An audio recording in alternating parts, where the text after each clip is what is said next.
And good evening. Welcome to Worldview Tube's Washington Report for this evening, Wednesday evening, August 6, 2025. August 6, 2025. A lot in the news today, of course. It was a kind of a slow news day, to be honest with you, yesterday. And today, there's just an awful lot of news. We'll get to it here in the program. Be joined by Jim Paff here in just a few minutes. Here's the first story. Look at this one. A European Union Digital Services Act pressures U.S. tech companies, including X, to enforce global censorship, including an American political speech, including on American political speech, says U.S. House Judiciary report. That's right. The European Union, they're continuing their tyrannical, globalist agenda over there. What do you expect? What more do you expect, really, from the leaders over there? This is exactly what we expect. And sadly, this is what's going to come right back around to the United States of America if we go back to seeing someone like Kamala Harris run and get elected with the help of the CIA, any of these other lefties. And of course, we have to talk about the fact, which I will get into tonight with Mark Mitchell of Rasmussen. Elon Musk and his third party, which he has the poll numbers on, he's going to share with us tonight. What percentage of Republicans will that drag away to Elon's party? So, folks, what you need to understand is we've had a little reprieve here. See, he got sworn in January 20th, right? So, January, February, March, April, May, June, July. We're not even 7 months in. And we're already looking at what may be returning to leaders in power. They're doing exactly what they're doing in the European Union. Let's pray not. But Republicans, they better get their act together. They better start doing some serious legislation and fixing American problems. Because I'm going to show you tonight with Mark Rasmussen on Brand House Live where the polling numbers are right now. They're not good. Joining me now is Jim Paff with theconservativecaucus.org, theconservativecaucus.org. Jim, welcome to the broadcast. Thanks for being with us. Good to be with you. The U.S. House Judiciary Committee says basically the European Union Digital Services Act, they're pressuring the tech companies in the U.S. to censor us now. I mean, it's a big reason that we need aggressive efforts by the Trump administration, and Trump is doing it, to take these things on. It's happening down in Brazil, too. You know, you've got this Alexandre de Moraes down there. He has been attacking Rumble and X and others. We need to continue to assert ourselves on the international stage to show these countries we're not going to put up with it. Just stop it. And every effort that the European Union takes with its Digital Services Act and any other country that has been doing this takes is a threat to us here in the United States. Remember, in recent, I don't know, last year and a half, the UK, you literally had officials in the UK threatening to prosecute Americans for their speech, even. So there is this aggressive effort that has been ongoing to shut down speech. We, as you rightly were just pointing out, we dodged a bullet in this country with Donald Trump's election from that sort of censorship being propagated widely and broadly here in the United States. It had gone away when, at least a big part of it had gone away when Elon Musk purchased X. And they were going to shut him down. They were going after him. It's kind of why he got all in for Donald Trump in part. But yeah, we have to maintain vigilance because this is not going to go away immediately. And the only hope is what we assert from here in the United States. And Donald Trump's taking a good lead on that. He needs to keep expanding it. Yeah, indeed. All right, take a look at this. Did you know that 80 years ago, is it actually today, 80 years ago today? Let's see, is that post from today? August 6th? Yeah, that's today. 80 years ago today, look at this. Maybe you get some B-roll of this, Logan. 80 years ago today, Boeing B-29 Super Fortress, Enola Gay, dropped atomic bomb, little boy, on Hiroshima, Japan. It was the first time an atomic weapon was used in combat. Who do you guys think has tons and tons of footage of this airplane? That would be us. We went to the Air Force Museum back in, what was that, May, Logan? May. and got a lot of footage of this plane. And we'll be doing a little documentary on that plane, and then the other one that dropped the other bomb as well. So there you go. 80 years ago today, Jim, you were just a little boy when this happened, weren't you? Yeah. My dad was a little boy. Long time ago. This has been one of the, it's actually been one of the most important things in history when that happened. I've always been generally supportive of Truman's decision to do that, but it's kind of been, I mean, it kind of goes one way or the other. I don't know. I think actually, had we not done that, you could have very well seen Russia be more aggressive with atomic weapons because they were still behind the 8 ball. They hadn't figured it out yet. We came out first, and it ultimately became a deterrent. They were definitely going to aggressively go in that direction. But, it's just amazing the negative impact it's had on international politics, nuclear weapons ever since. But absolutely. But it's just one of those things. It is. That's right. All right. Let's go to some. Yes, I did. I'm feeding the dog from the news desk and having a little snack at the news desk. They have had me up here in the newsroom, in the studio all day. So sometimes I have to sometimes I have to use this little black phone over here. People are like, what is that black phone? No one uses a black phone anymore. Oh, yes, I do. And I have buttons I can push and things delivered, including plates of cheese if I need it to boost my blood sugar back up, which is really a big hit with our studio dog, Dolly. She loves it when I do. Come on up here. Come on, you can come up, get some cheese. Oh, you want me to bring it to you? Are you that lazy? Yes, you are. So anyway, yeah, you guys caught me. All right, I got caught. Okay, here we go. Back to the news. Let's play this video. Here we go. Here's a look at maybe plug in the audio. There we go. It's been a very strong quarter despite tariff uncertainty, with 82% of S&P 500 companies beating estimates so far. That's the highest rate since 2021. Here's a look at earnings expectations. There you go. What do you make of this, Jem? Yeah, it just shows you that Donald Trump's instincts have been right. There's still some more to play out on the tariff issues, to be candidly, in the economy. But I have been promoting for a long time the fact that we've needed a reset internationally with trade. And Donald Trump has had the ability to do it. There are, people don't talk about this much, you don't hear about it much, but there are court opinions yet to come which may be a challenge to Donald Trump's effort to utilize emergency powers to go after a lot of these tariff resets. And it is going to be a challenge legally. Ultimately, Congress has the responsibility and the authority to do tariffs, but they did give emergency powers that Donald Trump is using to do these negotiations. I maintain that Congress has been so behind the 8 ball for so long on these issues. They have had this fake notion that we have had free trade internationally since the Clinton administration, when some of the markets had begun opening up. But again, we had maintained trade deals that favored all the other countries and disfavored us. Donald Trump's resetting that. It's been very positive. This is one indication that economically it has not been harmful. And I think it's in the long term going to be very beneficial, not just to us, it's going to be beneficial to every country. We're going to see our economy continue to do well, I predict, and it's going to be a rising tide that's going to lift all boats. All these trade deals with other countries are going to benefit them too. It is good that they're paying tariffs to us and we're paying zero tariffs in some of these major deals, the EU and some others. And it definitely benefits us a little bit from a tariff perspective, but really from an economic perspective, it's going to re-energize investment in this country and economic connection to this country, which is ultimately good for the world if we can maintain our liberties here as well.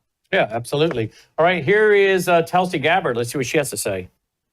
James Clapper was on the team that created, that manufactured intelligence assessment that led to the Iraq war, about the Iraq WMDs. He writes about it in his book, saying that he and his team of intelligence analysts created something that was not there. When you look at his actions then, and you look at his actions in 2016 as Obama's director of national intelligence, you see someone who has no problem whatsoever politicizing and manufacturing and weaponizing intelligence for a political outcome. James Clapper. There you go. So do you think anything is going to happen to these guys, Jim? Yeah, I think something's going to happen. I think that their reputations are being harmed now, and that actually is not a negative thing. I still maintain that, you know, when you bring this stuff out, you got to go after them. There are already complaints about the fact that the DOJ is going to apparently pull up their grand jury in Florida. I believe that's the appropriate thing to do because the Mar-a-Lago raid is a nexus to this entire conspiracy.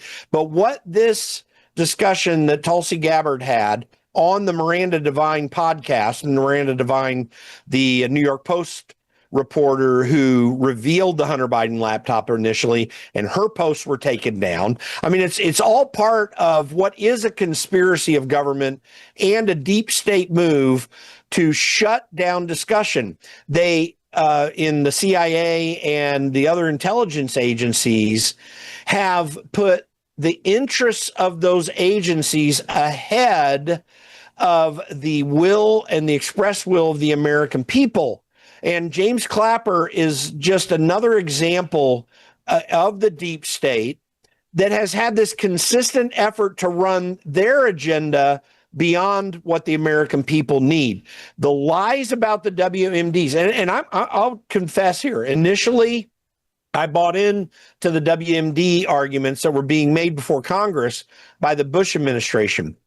By the time I was on the radio in 2006, George W. Bush had taken these lies on WMDs, combined it with a change in American policy, which he called brazenly a policy of preemption. We're going to preempt these terrorists that are going to maybe come over to the United States, which got us into two almost forever wars in Afghanistan and Iraq, based upon this fake WMD theory that people like James Clapper were pushing, and it caused trillions of dollars to be spent in war efforts, the loss of thousands of American lives, tens, literally hundreds of thousands of lives of people in these foreign countries where we were on these expeditionary wars. And it was a debacle. It was an American debacle, not on the level of what Clapper was and Obama and Brennan were doing in 2016, but definitely getting up to that level. It's absurd that we ever did that. We wasted our fortunes and our economy on wars that we didn't need to get into. James Clapper epitomizes this deep state problem that we've had that we need to extract. I think that Pam Bondi and Donald Trump, are intent upon revealing these people for who they are. I'm hopeful that that's successful. We need indictments, but at a minimum, it's been revealed what's going on here. That was positive in the 2024 election in helping Donald Trump get elected, and we're getting a whole lot more now. So politically useful, but we really need indictments. We need people to go to jail because there were laws broken. Yeah, indeed. Now, let's talk about the media. One reason this network is growing so rapidly is because people have turned against the mainstream corporate media, and that includes papers. Listen to what this AP whistleblower has to say. I was a reporter for the AP between 2006 and the very end of 2011. As far as I know, I was the first staffer to erase information from a story because we were threatened by Hamas, which happened at the very end of 2008. We had a great reporter in Gaza, a Palestinian, who had always been really an excellent reporter. We had a detail in a story. The detail was a crucial one. It was that Hamas fighters were dressed as civilians and were being counted as civilians in the death toll. That went out in an AP story. The reporter called me a few hours later and he said, "Mati, you have to take that detail out of the story." And it was clear that someone had threatened him. I took the detail out of the story. I suggested to our editors that we note in an editor's note that we were now complying with Hamas censorship. I was overruled, and from that point in time, the AP, like all of its sister organizations, collaborates with Hamas censorship in Gaza. What does that mean? You'll see a lot of dead civilians and you won't see dead militants. You won't have a clear idea of what the Hamas military strategy is. And this is the kicker, the center of the coverage will be a casualty number that is provided to the press by something called the Gaza Health Ministry, which is Hamas. So since 2008, certainly since 2014, when we had another serious war in Gaza, the press has not been covering in Gaza. The press has been essentially an amplifier for one of the most poisonous ideologies on earth. Hamas has figured out how to make the press amplify its messaging rather than covering Hamas. There are no Western reporters in Gaza. All of the reporters in Gaza are Palestinians, and those people fall into three categories. Some of them identify with Hamas. Some of them are intimidated by Hamas and won't cross Hamas, which makes a lot of sense. I wouldn't want to cross Hamas either. And the third category is people who actually belong to Hamas. That's where the information from Gaza is coming from. And if you're credulous, then of course you're going to get a story that makes Israel look pretty bad. Wow. There you go. And we're going to get into it tonight with our Israeli reporter on the ground. But we've even got now the Time Magazine. Time Magazine has a cover. Let me see if I can find it real quick. Time cover on Gaza starvation, which is a totally staged, according to Aaron, it's a totally staged paper. There it is. Here we go. Time Magazine used fake photos for starvation in Gaza. There you go. So no wonder so many people are not trusting the AP. They don't trust Reuters. They don't trust any of these groups. Again, this is one reason why we have a reporter on the ground in Israel who is monitoring all this, reporting all this to us, right? You also have Mike Huckabee over there. Okay, he's watching what's going on. Don't you think Mike Huckabee would tell you something if he was really seeing it with his own eyes? Of course, we also have the video footage of the Hamas people grabbing all of the food, shooting at the folks, and then you've got the fat Hamas guys in the tunnels eating. I'm going to show this tonight too. Fat Hamas guys in tunnel eating the food while they let the Israeli guy starve and dig his own grave. Okay, the videos. Let's see. I got to find a good one of it. Here we go. Look at this. Here it is. What's I'm talking about? Where's the media on this, folks? Have you seen this on the mainstream corporate media? بلح واللحمة لحمة واليوم لفات رز ويا حبيبي وهم يغلب عليكم المانجا يا ابو بهجت والموز موز يا ابو بهجت والتفاح والبلح بلح يا ابو بهجت واليوم 5 لفات رز قدحت يا ابو بهجت وراحن عليك يا ابو خالد راحت عليك الخير كله كب علينا يا ابو خالد ان شاء الله يا اخوان ابو خالد حيقصر حيجيب لكم عام مبرومه يخلف على اللي جابه خسر والله مطمنه طعمه ويخلف على اخ ابو بكر بعت لنا مانجا وبلح وموز الاخ ابو بكر وحلب من عند ام احمد مرت هنا ابو دقه بعت لنا حلب يا ناس. And that's while they're letting the Israeli guy starve in a tunnel and dig his own grave. And I'll show it tonight, but we have the picture where one of the terrorists is handing him something to drink, I guess. And you see his fat hand and his fat arm. He's well fed. Of course he is. You just saw those videos. And yet here's this poor guy sitting over there in this tunnel since October 7th, being starved to death. And where is the mainstream corporate media? But apparently Time Magazine's playing right into it. So no wonder people are watching this network in record numbers, and we're growing and growing and growing, Jim. Well, you and I both agree that we're not like Israel advocates to the end under any circumstances. Okay, Correct. so I'm not. My loyalty isn't to the Israeli government. My loyalty is, for me personally, is to the Jewish people. I'll bless those who bless you. I'll curse those who curse you. I don't stand with the Israeli government on everything. I disagree with them on some things for sure. So you're exactly right. I'm concerned about the rise of anti-Semitism. I stand with the Jewish people not being another Holocaust and targeted. Sure. But it doesn't mean I always agree with the Israeli government. No, but here's the point. Hamas, whatever negatives anyone like you or I might bring related to Israel, like those are mere political problems or issues that can be dealt with. Yeah. The real problem is the evil of Hamas. It is an evil organization. Notwithstanding the fact that, and I haven't been able to process it, General Flynn was out today talking about an actual stand down order on Israeli soldiers on October 7th. I don't know what all that means. I do trust General Flynn and I have respect for him, but we still cannot underestimate what goes on in Gaza. And Hamas does use civilians to beef up numbers. They, as you just pointed out in video, they lie about the civilian numbers. It's interesting. I appreciate this AP reporter for saying what he said. It's not just editorially connecting with Hamas that most Western news agencies are doing.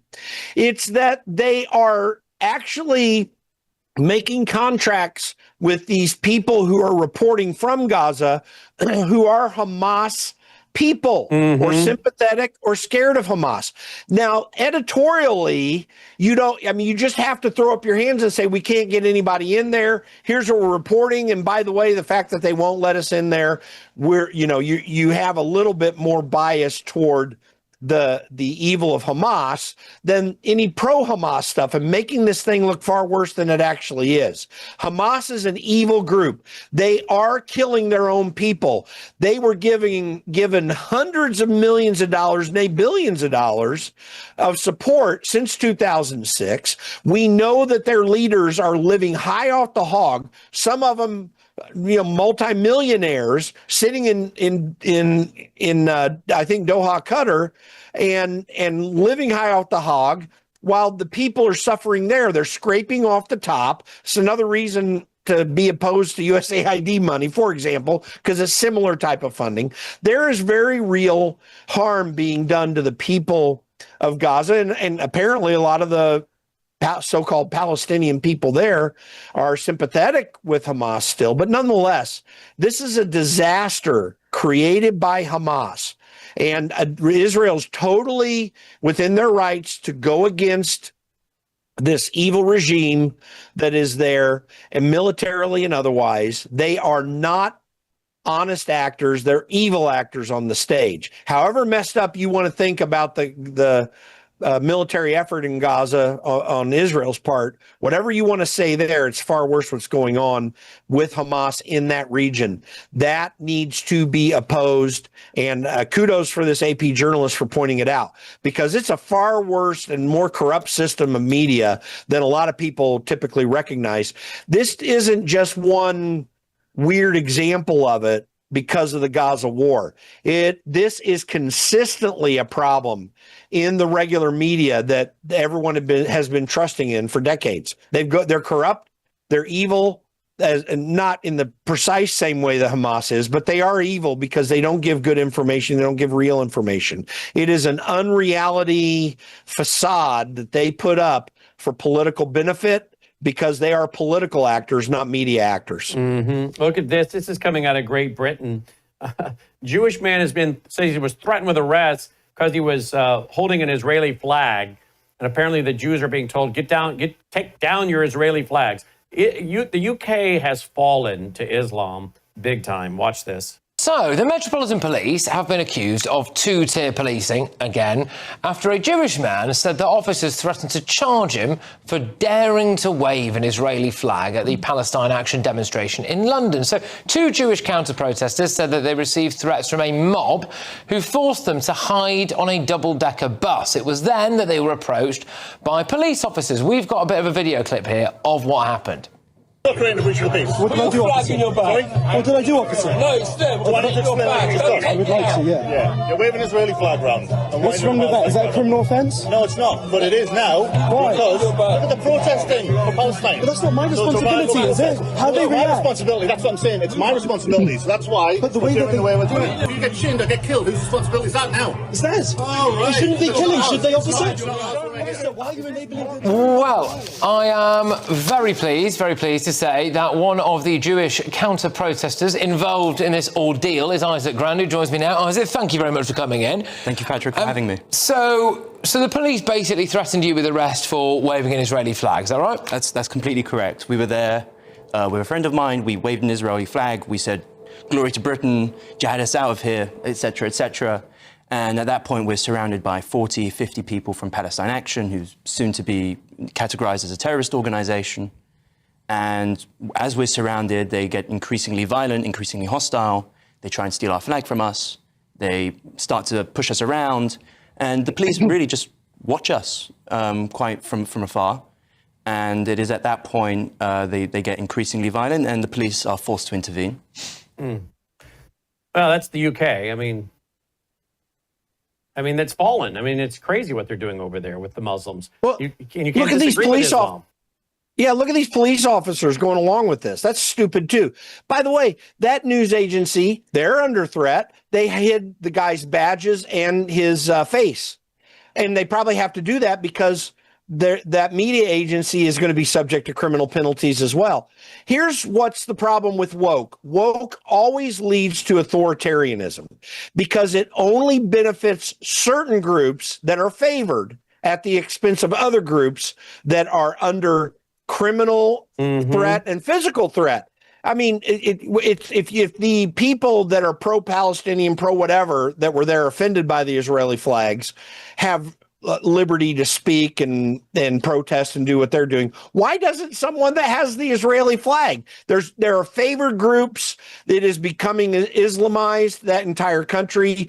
I don't know that it can recover. I don't either. But I agree. Now, Nigel Farage has had has made it up in the polls, and his party has made it up. Reform has made it up in the polls, but I don't know where they're at now. But unless they can come in the next election and then take a strong stand, which, I mean, I like Nigel Farage, but I don't see him in the same aggressive posture that he's been in the past. And that concerns me that Great Britain is just, they're not going to recover from it all. I don't know. Logan, did you have a video for us? Roll it, please. And recognize we should accept nothing they say at face value. And how important is it to root out any remaining problems in these agencies, Director? Because we need our people to believe in the FBI, to believe in the CIA, to or get rid of them altogether. I mean, I hate to say that, or just completely defund a lot of these intelligence agencies. If we can't trust them, if they're going to subvert democracy and subvert our presidency, why are we funding them? Well, this is, and I'll go back to that Mark Warner tweet that you put out saying that I'm a threat to national security. Why? Because I'm actually exposing the truth. As Director of National Intelligence, I'm doing the work to go and root out those deep state bad actors within the intelligence community, because our country's national security depends on it. The rule of law requires it. The integrity of our democratic republic requires that, rooting out the truth, telling the truth to the American people, and bringing about that accountability. So yes, it is essential across the board, not only to root out the individual bad actors, but to enact the kind of institutional reform to make it so that these kinds of things cannot be allowed to happen again.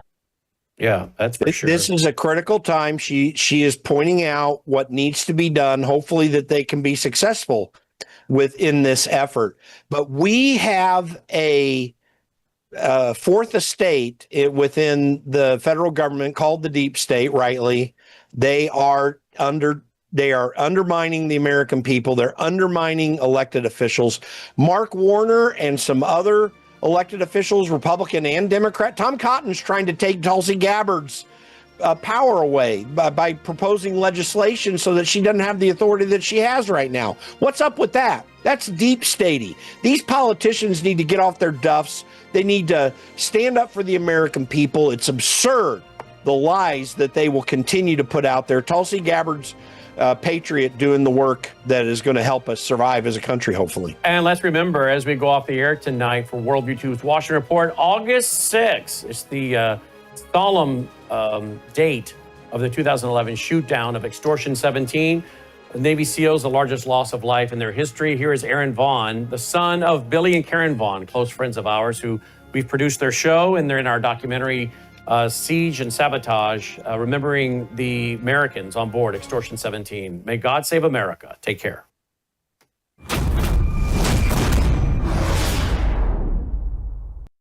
Tonight on the Worldview Report, President Trump warns the EU that he will hit them with new tariffs if they refuse to follow through on promised business investments in America. The White House is preparing a new executive order that would punish big banks that discriminate against conservatives and crypto companies.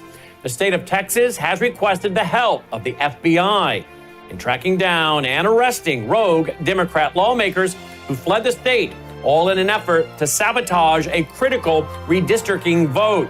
And the U.S. Department of Health and Human Services announced on Tuesday that it will terminate all contracts for the development of new mRNA injections, canceling 22 projects worth nearly $500 million.